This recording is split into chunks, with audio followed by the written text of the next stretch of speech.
Questi sono i piatti che noi e io personalmente cerco qua a Masterchef, con classe, dinamica, ti muovi, tac, tac, togli, metti, fai, fine, questo è il risultato.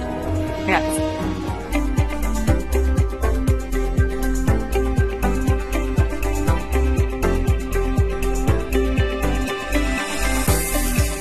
Conosci Damien Hirst? No. Beh, è un pittore che fa dei dipinti tutti a puntini, solo puntini.